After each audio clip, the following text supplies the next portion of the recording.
Do you have student loan debt? Yes, I do. Can I ask you how much student loan debt you have? 25 grand. Like about 10 per semester. Probably about 15K. Canada's student debt crisis is way worse than many people realize. The skyrocketing cost of education, along with a student debt crisis, is a recipe for disaster. In this video, we're going to take a look at the crisis of the high cost of education in Canada and why it's such a big problem, as well as some of the roots of this crisis. The student loan crisis has been big news in the United States, but it's not just down south where it's a problem. In fact, Canada is in a terrible mess when it comes to higher education, and pessimism has never been quite as bad as it is lately with the cost of tuition and getting a post-secondary degree. Let's be clear about the cost of studying and how that's negatively impacting Canada. It's about far more than just less people with degrees on their wall or a bit of a lower salary. It's not just about students having a hard time affording a higher education. This crisis has consequences for Canada's economy as a whole and is part of the worsening situation under Justin Trudeau. Here are the facts. Over 1.7 million Canadians currently have student loans, and this is a huge burden on them and on wider economic productivity and growth. As of July 2020 figures, there is more than $22.3 billion owed in student debt in Canada and around $3.5 billion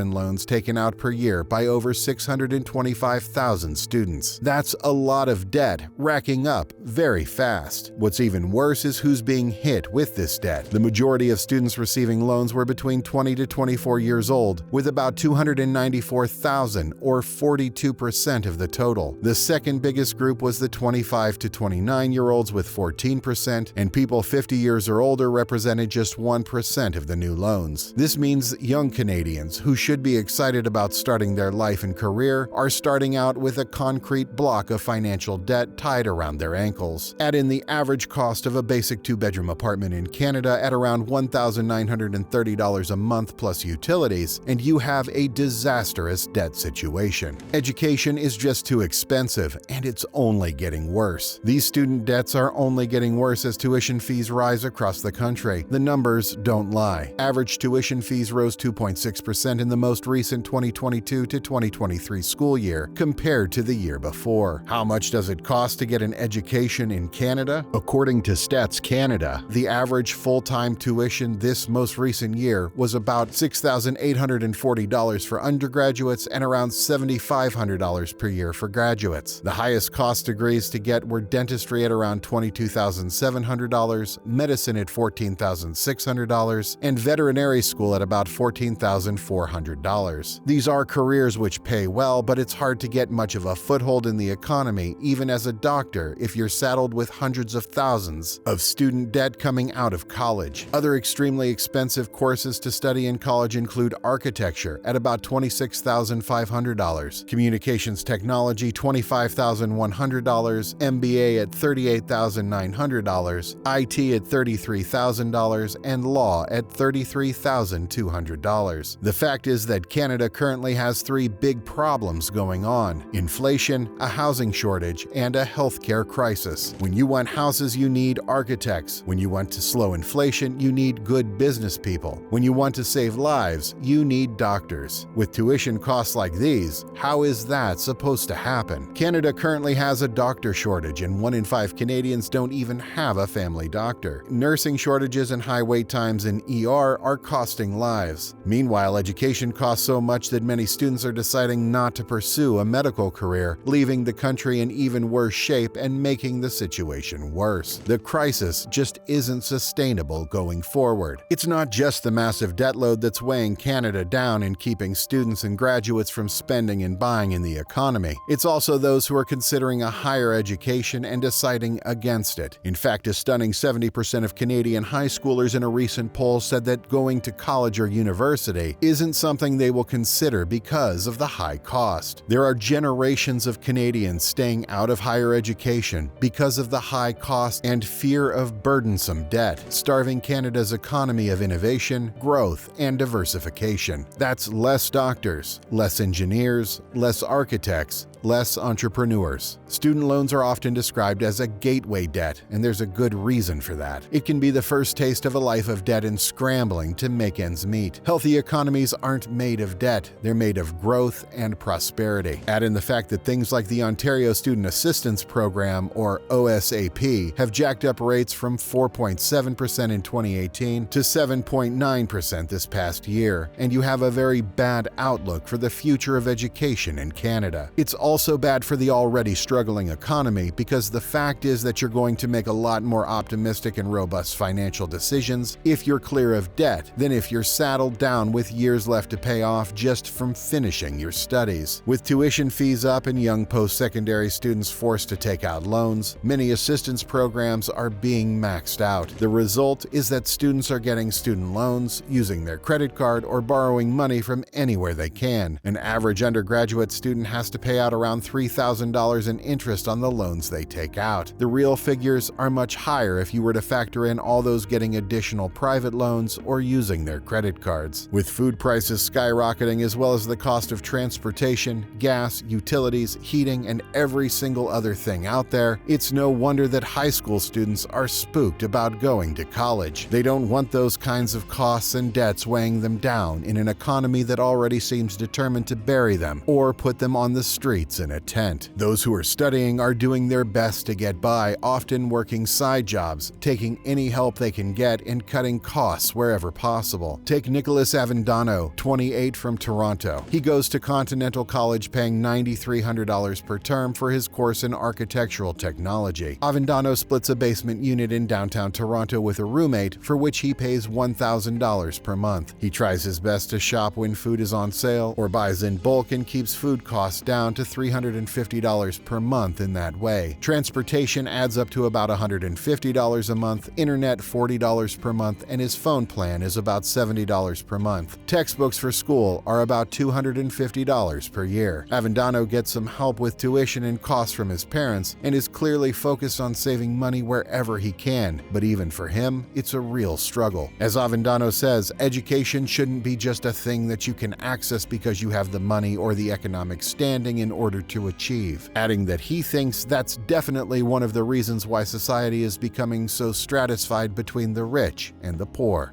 This is definitely one of the ironies of Justin Trudeau's Canada, is that in a country which claims to be run by a progressive government, wealth inequality is getting worse than ever in Canadian history. If you weren't born to a family which owns property or has significant savings, you start at the very lowest rung of the ladder and become prime pickings for vulturous loan companies and landlords. Meanwhile, even trying to get an education and better yourself is punished every step of the way by making it as hard as possible to get by. Canceling student debt is unfair and will just lead to more inflation and out-of-control spending. But keeping things the way they are is also clearly not a very realistic option. What seems clear is that universities and colleges need to do much more to bring down costs. What also seems clear is that Canada's government needs to get much more serious about lowering the cost of housing, food, gas, and daily life. Everything is connected, and when economic costs spin out of control, tuition costs also become much harder to deal with, and debts get even harder to pay back. A healthy and growing economy is necessary in order to start turning the ship around and steering back into calmer waters. As it is, more and more high school students are going to decide not to go to universities. Various key sectors will be starved of qualified employees, and the economy is going to get worse and worse. Canada definitely needs to do something about its out-of-control education costs and student debt situation. If you like this video and want to learn more about Canada, check out this video here. And if this video brought value to you today, please consider liking, subscribing, and sharing the video. Thanks for watching.